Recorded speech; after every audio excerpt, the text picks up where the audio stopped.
Според православниот календар, денешниот ден е посветен на свети великомаченик Пантелеимон. Самото име на светецот Пантелеимон значи се милостив, а тој бил и повеќе од тоа. Во периодот на неговото живење, тој на луѓето им делел милостиња и ги лечел, а затоа ништо не им наплатувал. Токму поради тоа бил нарекуван и безсребреник или оној кој не зема пари, злато или сребро, и веќе 2000 години се смета за заштитник на медицината и фармацијата. Овој, според Библијата, светец великомаченик е многу почитуван помеѓу луѓето кои му се молат за здравје, бидејќи постојат многу записи за неговите чудотворни излекувања. Кога излекувал слеп човек, пошто тој ја прифатил верата на Христос, љубоморни лекари кои со години безуспешно се обидувале да го излечат, го обвиниле Пантелеимон за проповед на христијанството, пошто кога излегол пред судот на царот Максимилијан, тоа јавно го признал. Бил ставен на тешки маки, но Бог секој пат го лекувал. Пред да го погубат, клекнал да се моли, а кога џелотот замавнал со мечот по неговиот врат,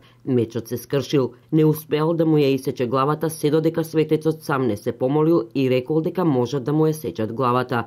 Тоа се случило во 304 година. Според народните преданија се верува дека светиот великомаченик Пантелеимон е брат на свети Илија и неговото име се повикува при осветување на вода и храна. Се мисли дека во текот на денешниот ден добро е да започнете нова работа, бидејќи свети Пантелеимон ќе ве благослови и ќе ве направи успешен. Исто така, доколку сте одложувале патување, тоа сторете го денес, бидејќи овој светец често патувал и е заштитник на сите кои често патуваат. Свети Пантелеимон во повеќе македонски семејства се смета како заштитник и во негова чест имаат куќна слава.